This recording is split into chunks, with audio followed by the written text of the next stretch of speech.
Hello students, कैसे हो आप सब? बढ़िया, वेरी गुड। मैं डॉक्टर इमरान एंड आपका यूट्यूब चैनल डॉग्सी केमिस्ट्री। तो आज के क्लास में हम लोग देखेंगे लास्ट क्लास रेजोनेंस पार्ट का लास्ट क्लास। पिछले क्लास से हम रेजोनेंस का ही क्लास कर रहे हैं, तो आज लास्ट क्लास हम लोग देखेंगे उसके इफेक्ट के बारे में, जिसे हम लोग मेसोमेरिक इफेक्ट के नाम से जानते हैं। The effect which proceeds through resonance known as mesomeric effect. वह इफेक्ट जो रेजोनेंस के कारण होता है उसी को हम लोग मेसोमेरिक इफेक्ट कहते हैं, या ये भी कह सकते हैं कि यह इफेक्ट जिस स्ट्रक्चर में होता है उसको रेजोनेंस कहते हैं। तो यह इफेक्ट जिस स्ट्रक्चर में अवेलेबल होता है, ऑफ कोर्स वो रेजोनेंस है, या कह सकते हैं कि वह इफेक्ट जो रेजोनेंस के कारण होता है उसको हम लोग मेसोमेरिक इफेक्ट कहते हैं। तो mesomeric effect of course this is your permanent effect. ये परमानेंट इफेक्ट है। It is not distance dependent. ये डिस्टेंस डिपेंडेंट नहीं होता। जैसे मैंने आपको बताया कि इंडक्टिव इफेक्ट जो होता है वो डिस्टेंस डिपेंडेंट होता है, लेकिन मेसोमेरिक इफेक्ट डिस्टेंस डिपेंडेंट नहीं होता। ऐसा नहीं है कि डिस्टेंस बढ़ जाने से इसका इफेक्ट कम हो जाएगा या क्लोज होने से, नज़दीक होने से इसका इफेक्ट ज़्यादा होगा, ऐसा कुछ नहीं है। ये डिस्टेंस डिपेंडेंट नहीं है। Proceeds by the complete polarisation of pi bond. Pi bond के कंप्लीट पोलराइजेशन से ये इफेक्ट प्रोड्यूस होता है। आई मीन ये रेजोनेंस या मेसोमेरिक इफेक्ट प्रोड्यूस होता है। पाई बॉन्ड के कंप्लीट पोलराइजेशन से ही आप रेजोनेटिंग स्ट्रक्चर का फॉर्मेशन भी करते हो। तो काफ़ी इंपॉर्टेंट पॉइंट है। ये परमानेंट इफेक्ट है। It is not distance dependent and proceeds by the complete polarisation of pi bond, right.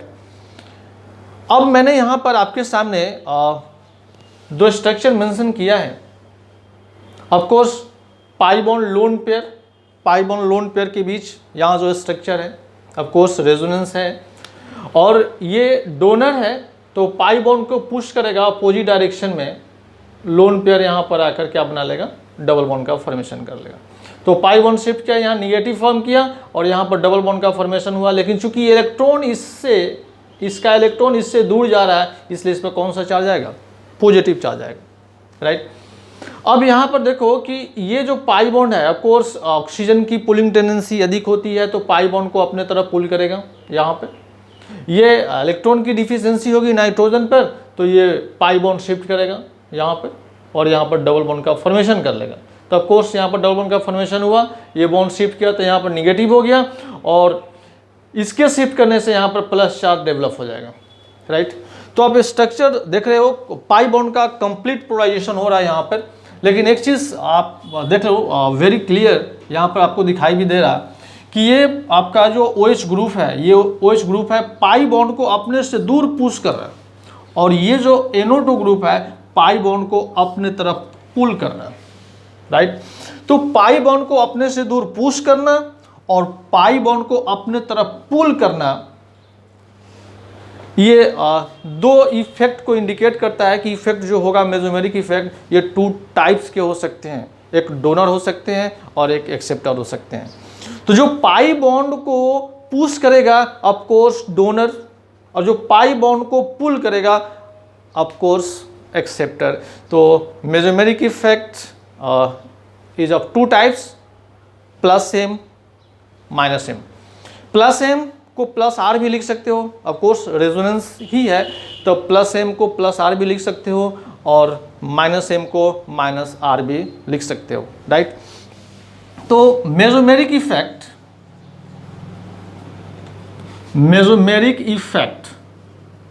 ये आपके टू टाइप्स के हो गए, राइट। एक प्लस एम इफेक्ट के नाम से हम लोग जानते हैं, और दूसरा माइनस एम इफेक्ट के नाम से जानते हैं, माइनस एम इफेक्ट, राइट। तो प्लस एम इफेक्ट मैंने अभी बताया कि प्लस एम इफेक्ट क्या है। तो of course this is your pi donor, ये पाई डोनर होता है। जो माइनस एम इफेक्ट है वो क्या है, तो पाई एक्सेप्टर, पाई एक्सेप्टर, राइट। तो ऑफ कोर्स ये जो NO2 ग्रुप है वो पाई बॉन्ड को अपने तरफ पुल कर रहा है। ऑफ कोर्स ये कौन सा इफेक्ट होगा इसमें, minus M effect, minus M effect. Pi acceptor ये पाई बॉन्ड को अपने से दूर पुश कर रहा है, तो कौन सा इफेक्ट होगा OH में, प्लस एम इफेक्ट। तो ऑफ कोर्स 2 टाइप्स के इफेक्ट हैं, एक पाई डोनर और दूसरा पाई एक्सेप्टर। जो पाई बॉन्ड को अपने से दूर पुश कर रहा है of course plus M, I mean donor. जो पाई बॉन्ड को पुल कर रहा है of course minus M, that is acceptor. तो क्वेश्चन ये उठता है कि जो डिफरेंट टाइप के ग्रुप्स अवेलेबल होते हैं, आप कैसे आइडेंटिफाई करोगे कि प्लस एम है और माइनस एम है, प्लस आर है और माइनस आर है, तो कैसे आइडेंटिफाई करोगे? क्योंकि यहाँ पर केवल इलेक्ट्रोनेगेटिविटी से आप आइडेंटिफाई नहीं कर सकते, नहीं। लेकिन resonating structure, I mean resonance में दिया हुआ है तो मे बी वहाँ पर आप सोच भी सकते हो। लेकिन अगर सेपरेट ग्रुप दिया हुआ है, कोई ग्रुप दे दिया गया और पूछा जाए कि ये group particular group plus M की तरफ बिहेव करेगा और माइनस एम की तरफ बिहेव करेगा, नहीं। जैसे कोई इंसान है तो उसके बारे में पूछा जाए कि ये आपका सपोर्ट करेगा या अपोजिट पार्टी वाला को सपोर्ट करेगा, तो उस समय थोड़ा सा आइडेंटिफाई, अगर उसके बारे में आप नहीं जानते हो तो आइडेंटिफाई करना थोड़ा मुश्किल हो जाएगा। लेकिन अगर जब फ्रंट पर आएगा, जब फ्रंट पर बात आती है, तो उस समय उसको देखकर आप आइडेंटिफाई कर सकते हो कि वो मेरा सपोर्ट कर रहा है या फिर अपोजिट पार्टी वाले को सपोर्ट कर रहा है। उसी तरह अगर रेजोनेटिंग स्ट्रक्चर में ग्रुप अवेलेबल है तो आप वहाँ पर सोच सकते हो। लेकिन अगर सेपरेट ग्रुप दिया हुआ है तो आप कैसे आइडेंटिफाई करोगे कि ये प्लस एम है और माइनस एम है, राइट। तो ऑफकोर्स एक यूनिक हम उसके कैरेक्टर बताएंगे जिसको आप देखकर आप कंफर्म आप बता सकते हो कि वो प्लस एम होगा और माइनस एम होगा। तो वेरी सिंपल, अगर गिवन ग्रुप में अगर लोन पेयर ऑफ इलेक्ट्रॉन है और वह lone pair of electron pi bond के कंजुगेटेड प्लेस पर अवेलेबल है, ऑफ कोर्स वह प्लस एम होगा, वह donor M, I mean donor होगा। जैसे मैं यहाँ पर लिख रहा हूँ, क्लासीफाई द फॉलोइंग ग्रुप्स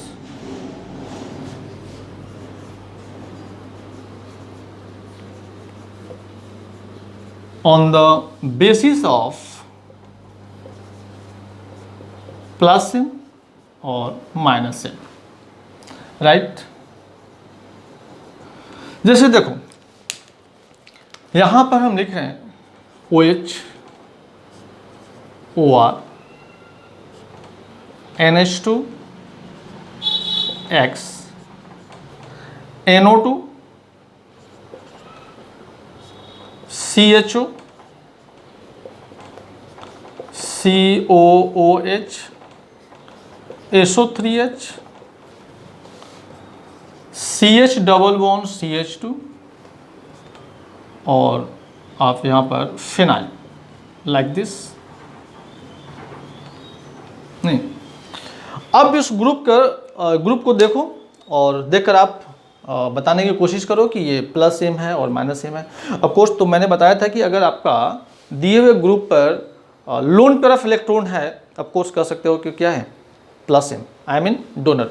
तो देखो यहाँ पर लोन पेयर ऑफ इलेक्ट्रॉन है प्लस एम, 2 लोन पेयर है, लेकिन हमें 1 लोन पेयर ही इलेक्ट्रॉन जो है वो सफिशियंट है। तो यहाँ भी लोन पेयर ऑफ इलेक्ट्रॉन है, राइट, प्लस एम। यहाँ भी लोन पेयर ऑफ इलेक्ट्रॉन है नाइट्रोजन पर, प्लस एम। एक्स पर भी लोन पेयर ऑफ इलेक्ट्रॉन है, प्लस एम, राइट। कितना आसान है, मतलब ये सब रेजोनेंस में आएगा तो प्लस एम की तरह बिहेव करेगा, आई मीन डोनर की तरह बिहेव करेगा, आई मीन पाई बॉन्ड को, पाई इलेक्ट्रॉन को पुश करेगा। NO2 यहाँ पर आप देखोगे नाइट्रोजन पर लोन पेयर ऑफ इलेक्ट्रॉन नहीं है, माइनस एम। ऑफ कोर्स इस कार्बन पर लोन पेयर ऑफ इलेक्ट्रॉन नहीं है, माइनस एम। यहाँ भी नहीं है, माइनस एम। यहाँ भी नहीं है, माइनस एम। ये सब माइनस एम। अब इस ग्रुप को कैसे आइडेंटिफाई करोगे? यह ग्रुप जो है of course plus M as well as minus M दोनों की तरह बिहेव करता है। आप कैसे कह सकते हो कि प्लस एम है और कैसे कह सकते हो कि माइनस एम है? ऑफ कोर्स इस पर अगर डोनर ग्रुप लगा दो तो ये माइनस एम की तरह बिहेव करेगा, और इस पर अगर एक्सेप्टर लगा दो तो ये प्लस एम की तरह बिहेव करेगा। जैसे आप देखो कि अगर हमने OH और ये CH डबल बॉन्ड CH2 यहाँ पे मेंशन किया, लोन पेयर ऑफ इलेक्ट्रॉन है, तो मैंने बताया कि लोन पेयर ऑफ इलेक्ट्रॉन है तो ये पाई बॉन्ड को क्या करेगा? पुश करेगा, ये बॉन्ड यहाँ पर आ जाएगा। तो ये OH plus double bond CH single bond CH2 minus, here OH is acting as plus M. जब ये प्लस एम है of course this group is acting as minus M. जब ये डोनर है तो ये क्या होगा? ऑफ कोर्स एक्सेप्टर होगा। अगर यहीं पर हम NO2 ग्रुप को अटैच कर दें CH double bond CH2, right, तो ये क्या है? एक्सेप्टर। और जब ये एक्सेप्टर होगा तो ये क्या हो जाएगा? डोनर। आई मीन ये आपका ग्रुप क्या है? Minus M. ये ग्रुप क्या है? ये ग्रुप क्या है? Minus M. तो जब ये पाई बॉन्ड को पुल करेगा तो ऑफकोर्स ये क्या करेगा? डोनेट करेगा, तो ये हो जाएगा प्लस एम।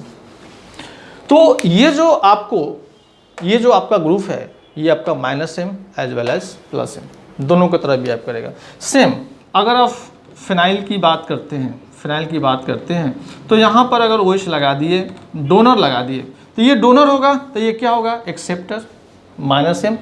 अगर आपने यहाँ पर एक्सेप्टर लगा दिया, NO2 एक्सेप्टर लगा दिया, तो ये एक्सेप्टर है, तो ये क्या हो जाएगा? Donor, that is plus M, right. तो ऑफकोर्स सिचुएशन डिपेंडेंट है, इसके साथ कौन सा ग्रुप जुड़ा हुआ है इससे रिलेटेड है।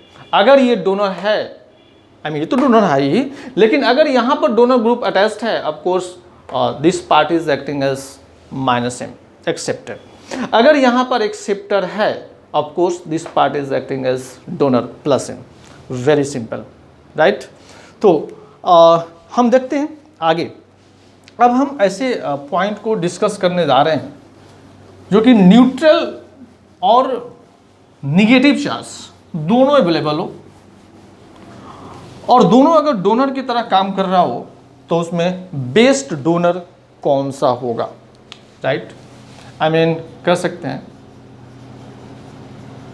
मैग्नीट्यूड ऑफ प्लस एम और minus M effect, magnitude of plus M minus M effect. जैसे आप देखो यहाँ पर अगर हम NH माइनस को लिखें, NH2O माइनस को लिखें OH, राइट, ये first, second, third and this is your fourth. तो ये रेजोनेंस में डबल बॉन्ड NH फॉर्म करता है, ये रेजोनेंस में डबल बॉन्ड NH2 प्लस का फॉर्मेशन करता है, ये रेजोनेंस में डबल बॉन्ड OH का O का फॉर्मेशन करता है, और ये रेजोनेंस में डबल बॉन्ड OH प्लस का फॉर्मेशन करता है, राइट। एक एग्जांपल देकर मैं बता देता हूँ। जैसे देखो ये CH2 double bond CH NH minus, right. तो ऑफकोर्स ये लोन पेयर ऑफ इलेक्ट्रॉन की तरह ही बिहेव करेगा, निगेटिव चार्ज है, ऑफकोर्स इलेक्ट्रॉन डेंसिटी अधिक है, पाई इलेक्ट्रॉन को पुश करेगा, ये यहाँ पर क्या होगा? डबल बॉन्ड का फॉर्मेशन कर लेगा। तो CH2 minus single bond CH double bond NH, right.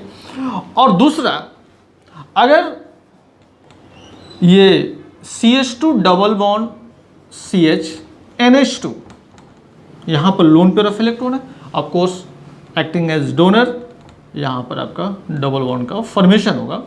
तो CH2 minus single bond CH double bond NH2 plus. अब जरा ध्यान से देखो, NH माइनस क्या बनाया? डबल बॉन्ड NH, तो ये डबल बॉन्ड NH बनाया ना, right. NH2 double bond NH2 plus, NH2 double bond NH2 plus form किया, राइट। इसका मतलब कि दोनों तो डोनर है, ये भी पाई बॉन्ड को पुश कर रहा है, और ये भी पाई बॉन्ड को पुश कर रहा है। Of course both are acting as donor, I mean all are donor, सब डोनर है। लेकिन अगर इसी में पूछे कि बेस्ट डोनर कौन सा है, डोनर तो सब है। ऑफ कोर्स निगेटिव चार्ज है, यहाँ पर लोन पेयर ऑफ इलेक्ट्रॉन है, यहाँ भी लोन पेयर ऑफ इलेक्ट्रॉन है। Of course acting as donor, मैंने बताया था अभी कि लोन पेयर ऑफ इलेक्ट्रॉन अगर ग्रुप पर अवेलेबल है तो रेजोनेंस में वो डोनर की तरह ही बिहेव करेगा। तो यहाँ पर सब डोनर है, लेकिन बेस्ट डोनर कौन है आप आइडेंटिफाई कर सकते हो। अब देखो कि जिस पर इलेक्ट्रॉन डेंसिटी ज़्यादा हो, इलेक्ट्रॉन डेंसिटी ज़्यादा होता है, इलेक्ट्रॉन डेंसिटी यहाँ पर निगेटिव चार्ज, ऑफ कोर्स उसकी इलेक्ट्रॉन डेंसिटी ज़्यादा है। तो इलेक्ट्रॉन डेंसिटी तो इसकी भी है, थर्ड की भी और फर्स्ट की भी, दोनों में निगेटिव चार्ज है, दोनों की इलेक्ट्रॉन डेंसिटी अधिक है। तो क्या दोनों इक्वल डोनर है? नहीं। अब नेक्स्ट पार्ट आता है कि यह नाइट्रोजन है और यह ऑक्सीजन है, किसकी इलेक्ट्रोनिगेटिविटी पावर कम है? तो जिसकी इलेक्ट्रोनिगेटिविटी पावर कम है ऑफ कोर्स उसका डोनेटिंग पावर ज़्यादा होगा। तो नाइट्रोजन की इलेक्ट्रोनिगेटिविटी पावर कम है, ऑफ कोर्स उसकी डोनेटिंग पावर क्या होगी? ज़्यादा होगी। तो बेस्ट डोनर आपका first is your best donor, right. उसके बाद थर्ड एंड देन, अब अगर सेकेंड एंड फोर्थ की बात करें, तो आपका यहाँ भी लोन पेयर ऑफ इलेक्ट्रॉन है, यहाँ भी लोन पेयर ऑफ इलेक्ट्रॉन है, तो फिर वही इलेक्ट्रोनिगेटिविटी के अकॉर्डिंग, तो नाइट्रोजन की इलेक्ट्रोनिगेटिविटी कम, पुलिंग टेंडेंसी कम, डोनेटिंग टेंडेंसी ज़्यादा। तो of course second best donor होगा एंड देन फोर्थ, राइट। तो ये मैंने प्लस एम इफेक्ट के अकॉर्डिंग मैंने अरेंज कर दिया। और माइनस एम इफेक्ट के अकॉर्डिंग अगर अरेंज करना हो तो क्या कर देंगे, जस्ट रिवर्स कर देंगे। तो माइनस एम के अकॉर्डिंग आप उसको अरेंज कर सकते हो। अब आप देखो कि यहाँ पर एक मिनट मैं ज़रा मिटा दूँ इसे।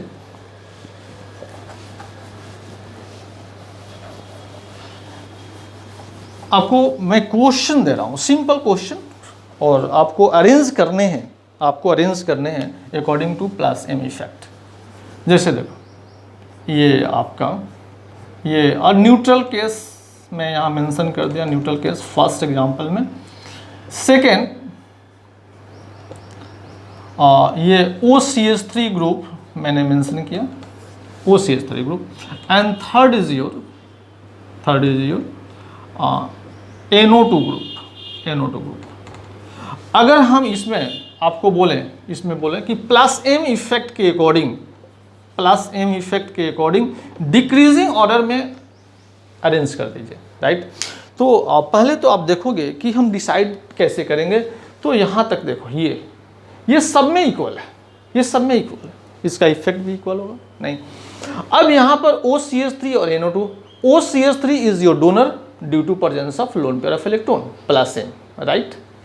और यहाँ पर NO2 मैंने लिखा था लोन पेयर ऑफ इलेक्ट्रॉन नहीं है, ये माइनस एम, और प्लस एम के अकॉर्डिंग आपको अरेंज करने हैं। तो बेस्ट कौन सा होगा? Second best.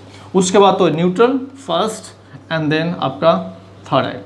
अगर इसी को फिर माइनस एम इफेक्ट के अकॉर्डिंग करोगे तो 3 1 2 जस्ट अपोजिट कर देना है, राइट। नेक्स्ट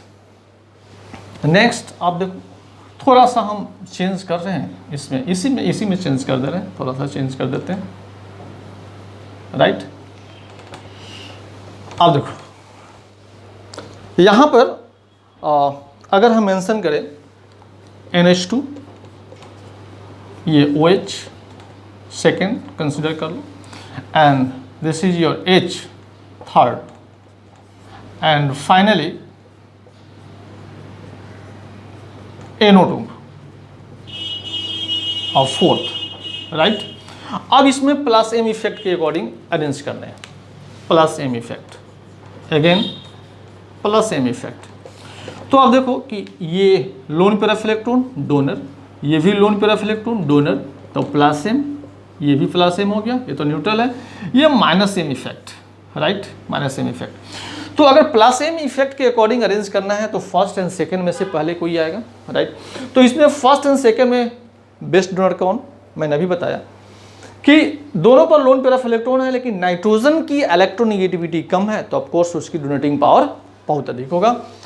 तो first best donor, then plus M effect इसमें बहुत अधिक होगा, then second, and this is your neutral, third, and finally NO2 acceptor तो सबसे कम ये। तो ये हुआ डिक्रीजिंग ऑर्डर में प्लस एम इफेक्ट। अगर minus M effect decreasing order में लिखना हो तो पहले तो फोर्थ लिखना होगा, then third, then second, and then first, like this. ये होगा आपका। तो मैंने अभी आपको बताया कि कैसे आप आइडेंटिफाई करोगे कि कौन सा ग्रुप प्लस एम की तरह बिहेव करेगा और कौन सा ग्रुप माइनस एम की तरह बिहेव करेगा। मैंने ये भी बताया कि अगर निगेटिव चार्ज और लोन पेयर ऑफ इलेक्ट्रॉन हो तो कैसे आइडेंटिफाई करोगे कि बेस्ट डोनर कौन सा होगा। कुछ एग्जाम्पल से भी मैंने आपको एक्सप्लेन कर दिया। लेकिन अब बात आती है, जैसे कि इंडक्टिव इफेक्ट में आपने देखा है कि वह ग्रुप जो वहाँ पर एक्सेप्टर है, आपको रेजोनेंस में वो ग्रुप कैसा बिहेव करता है, डोनर की तरह बिहेव करता है। तो अगर हम इंडक्टिव इफेक्ट और मेसोमेरिक इफेक्ट को एक साथ हम मेंशन करें तो आप कैसे कब और क्यों आप उसको इंडिकेट करोगे कि ये ऑफकोर्स ये माइनस आई है, ऑफकोर्स ये प्लस एम होगा। सेम ग्रुप माइनस आई भी है और प्लस एम ग्रुप है, दोनों है। मतलब वही ग्रुप अगर इंडक्टिव इफेक्ट में है तो एक्सेप्टर है, और वही ग्रुप अगर रेजोनेंस में है तो ऑफकोर्स क्या है, डोनर है। तो चलिए देखते हैं आगे। तो सब्स्टिट्यूएंट को यहाँ पर सब्स्टिट्यूएंट इफेक्ट तो हम पढ़ा ही हैं। सब्स्टिट्यूएंट इफेक्ट ऑफकोर्स आपका इंडक्टिव इफेक्ट है, मेसोमेरिक इफेक्ट है, राइट। तो यहाँ पर सब्स्टिट्यूएंट ही लिखते हैं। सब्स्टिट्यूएंट्स, सब्स्टिट्यूएंट इफेक्ट को हम तीन पार्ट में डिवाइड कर देते हैं। माइनस आई, माइनस आई, माइनस एम, राइट। माइनस आई प्लस एम, राइट, और प्लस आई प्लस एम यहाँ पर। मतलब यहाँ पर वैसे ग्रुप हमको मेंशन करने हैं जो इंडक्टिव में भी एक्सेप्टर हो और मेसोमेरिक इफेक्ट में भी कैसा हो, एक्सेप्टर हो। जैसे NO2 दोनों केस में एक्सेप्टर की तरह बिहेव करता है। CHO of course COOH acceptor and acceptor, इसमें कोई कंफ्लिक्ट नहीं है, ये ग्रुप में कोई कंफ्लिक्ट नहीं है, राइट।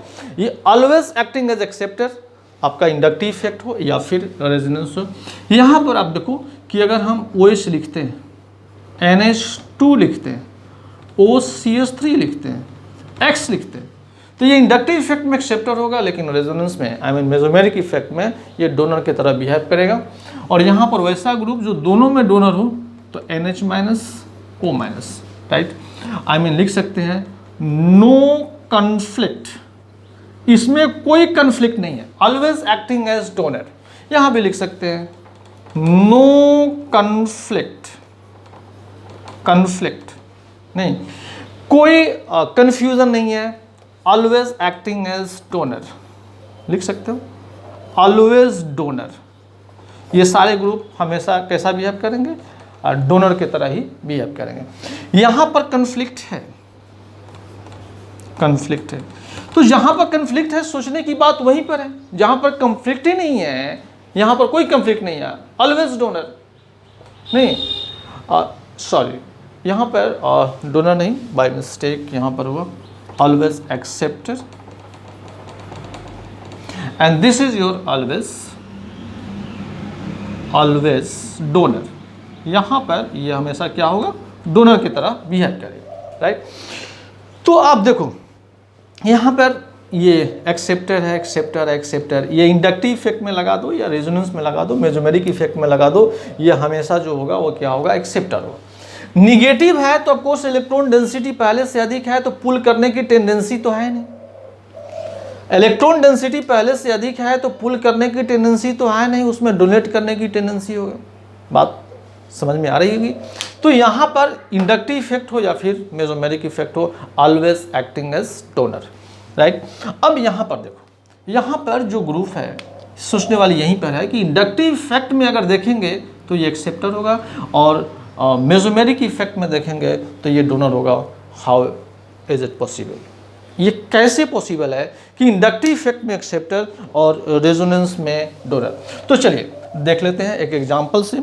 जैसे इंडक्टिव इफेक्ट में आपको पता है कि इंडक्टिव इफेक्ट केवल और केवल सिग्मा बॉन्ड में अवेलेबल है। यहाँ पर मैंने OH मेंशन कर दिया, राइट।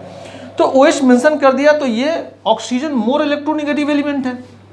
पाई इलेक्ट्रॉन को सिग्मा इलेक्ट्रॉन को अपने तरफ पुल करेगा, पार्शियली निगेटिव होगा, पार्शियली क्या होगा, पॉजिटिव होगा। फिर यहाँ पर इलेक्ट्रॉन की डिफिशियंसी होगी, ये पुल करेगा, ये डबल डेल पॉजिटिव होगा, फिर अगेन ट्रिपल डेल पॉजिटिव होगा। जैसे जैसे इससे सोर्स से डिस्टेंस बढ़ते जाएगा धीरे धीरे इसका इफेक्ट कम होते जाता है। और यहाँ पर चूंकि इलेक्ट्रोनेगेटिव एलिमेंट है तो ये -I पुल करने की टेंडेंसी इसमें है। लेकिन सेम ग्रुप अगर हम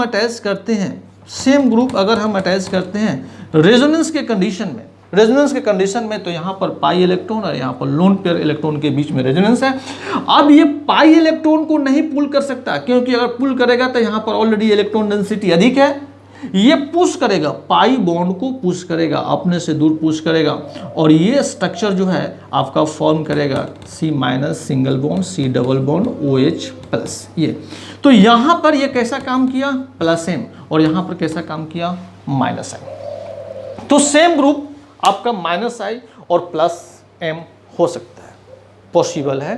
तो आप देखोगे कि इलेक्ट्रोनेगेटिव एलिमेंट है तो of course acting as -I, और यहाँ पर लोन पेयर ऑफ इलेक्ट्रॉन है तो मेसोमेरिक इफेक्ट में of course acting as +M।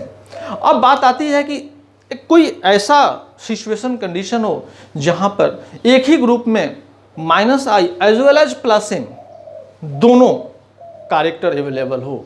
-I जैसे कि मान लो कि कोई पार्टिकुलर स्टूडेंट और कोई पार्टिकुलर पर्सन, वह स्टूडेंट भी है और चोर दोनों है, तो कब चोर की तरह काम करेगा और कब स्टूडेंट की तरह काम करेगा, डिपेंड्स अपॉन सिचुएशन, राइट। अगर उसमें दोनों कैरेक्टर है तो ऑफ कोर्स इस दोनों कैरेक्टर होने का मतलब कि वो चोरी भी करता है और वो पढ़ाई भी करता है। तो कब चोरी करेगा और कब पढ़ाई करेगा, of course depends upon situation, ये सिचुएशन पर डिपेंड करता है। तो उसी तरह फाइनली कोई ऐसा ग्रुप हो, ऐसा सिचुएशन कंडीशन आए कि -I as well as +M, क्योंकि सेम ग्रुप में -I और +M दोनों कैरेक्टर है, तो वहाँ पर -I और +M दोनों है, तो किस कैरेक्टर से आप डिसाइड करोगे। तो एक तो आप समझ लो कि resonance is your stronger than inductive effect, तो ऑफ कोर्स +M के अकॉर्डिंग ही डिसाइड करोगे, रेजोनेंस के अकॉर्डिंग ही डिसाइड करोगे। लेकिन कुछ एक्सेप्शनल पॉइंट है in the case of halogens are acting as exceptional part, ये एक्सेप्शन है। कुछ ऐसे पॉइंट पर ये -I जो है वो डोमिनेंट शो करता है, राइट। तो आगे के लेक्चर में हम उसको बता देंगे, अभी यहाँ पर समझने में प्रॉब्लम आएगी। तो इतना आप ध्यान में रखोगे कि हैलोजन के केस में -I डोमिनेंट होने की चांसेस है, डोमिनेंट होता भी है, राइट। लेकिन इसके अलावा जो ग्रुप है ऑफ कोर्स +M डोमिनेंट होगा। तो ये सारे आपके जो मैंने अभी बताया ये मेसोमेरिक इफेक्ट से रिलेटेड था, और यहाँ तक आपके रेजोनेंस का इफेक्ट है। और आज रेजोनेंस के क्लास हम यहीं पर एंड करेंगे, और सारी बातें आई थिंक क्लियर आपको हो चुका होगा, और होना भी चाहिए। अगर कोई ऐसा प्रॉब्लम हो, कन्फ्यूज़न हो, तो मैंने बताया था कि आप मेंशन कर दोगे नोटिफिकेशन में, आप मेंशन कर दोगे कि किस पॉइंट पर आपको कन्फ्यूज़न है, राइट। अब नेक्स्ट लेक्चर में हम देखेंगे कुछ क्वेश्चंस जो रेजोनेंस से रिलेटेड है, लेकिन जितने सारे 1 2 3 4 लेक्चर मैंने आपको बताए, ऑफ कोर्स एक बार रिमाइंड कर लोगे, स्टडी कर लोगे, क्योंकि क्वेश्चन को समझना ज़रूरी है। तो ये सारे कंसेप्ट को दिमाग में रखना ज़रूरी है कि कौन सा कंसेप्ट कहाँ पर यूज हम करेंगे। और काफ़ी ये पेंडेमिक सिचुएशन है, काफ़ी पेंडेमिक सिचुएशन है, और हमें पता है आप सब घर में रह रहे होंगे। ऑफ कोर्स रहना भी चाहिए, क्योंकि इस पेंडेमिक सिचुएशन में बाहर निकलना खतरे से खेलना है। अब बहुत ज़्यादा ज़रूरी नहीं हो तो ऑफ कोर्स निकलने की कोई ज़रूरी नहीं, क्योंकि अब तो बहुत ज़्यादा जहाँ पर कोरोना पेशेंट अवेलेबल हैं वहाँ की इन्वायरमेंट भी अब दूषित हो चुका है, राइट। बहुत ज़्यादा हॉस्पिटल्स में पेशेंट जहाँ पर हैं आसपास के लोग संक्रमित होते जा रहे हैं। लेकिन सबसे ज़्यादा इम्पोर्टेंट पॉइंट है कि पेशेंस और हिम्मत, और आपका अगर स्ट्रॉन्ग है, आप मेंटली स्ट्रॉन्ग हो, तो ऑलरेडी आपका इम्यून सिस्टम स्ट्रॉन्ग रहता है। लेकिन आप देखो कि डरे हुए हो, आप सहमे हुए हो कि क्या होगा, तो आप देखो कि अंदर से काफ़ी वीकनेस टाइप का फीलिंग होता है। तो इट मीन्स व्हाट, आपका इम्यून सिस्टम जो है वो डिक्रीज करता है। तो डरने की बात नहीं है, डरना नहीं है, सेफ रहना है, नहीं बचना है। लेकिन अगर बाय द वे कभी अगर हम उसके कांटेक्ट में आ गए तो डरना नहीं है, उसको भगाना है, लड़कर भगाना है, नहीं। तो जैसे खांसी सर्दी आप जुकाम आपको हो जाए तो उसी समय आप ट्रीटमेंट में लग जाओगे, वेट नहीं करोगे कि वो गला से उतर जाए, नहीं, क्योंकि लंग्स में जाने के बाद इसका इफ़ेक्ट बहुत जल्दी वो राइबोसोम से कांटेक्ट में आने के बाद वो फोटोस्टेट जैसा मल्टीप्लाई होने लगता है, नहीं। तो या फिर फीवर जो होता है, बहुत स्लाइटली फीवर 5 दिनों तक रहता है, और छठा दिन तक फीवर 102 and 3 चला जाता है। इट मीन्स वो काफ़ी इफ़ेक्ट किया हुआ है। 2 टाइप्स के सिम्टम्स, जैसे कि फीवर आपका है तो छठा दिन हो सकता है कि उतना ही फीवर उतरे नहीं, लेकिन धीरे धीरे, इसका मतलब वो धीरे धीरे आपको डैमेज करते जा रहा है। और छठा दिन अगर बहुत ज़्यादा एक्सीड कर गया, 102 and 3 हो गया, तो इट मीन्स कि बहुत ज़्यादा केयर की ज़रूरत है, क्योंकि बहुत ज़्यादा इफ़ेक्ट आपको वो लंग्स में जा चुका है। तो जल्द कुछ थोड़ा सा भी हो तो आप हमेशा गर्म पानी, नींबू पानी, या फिर आप भाप लेते हो, एक्सेप्ट आप ऑलरेडी सब जानते हो, सब तो आपके मोबाइल, फेसबुक पर, न्यूज़ पर वायरल होते रहा। तो सेफ़, अपने आप को सेफ़ रखना है, नहीं। और एक हमें आज एक किसी ने ये लिखा है, लेकिन जो भी लिखा है बहुत अच्छा लिखा है, ज़रा मैं पढ़ के सुनाता हूँ। गुज़र रही है ज़िंदगी ऐसे मुकाम से, अपने भी दूर हो जाते हैं ज़रा से जुकाम से।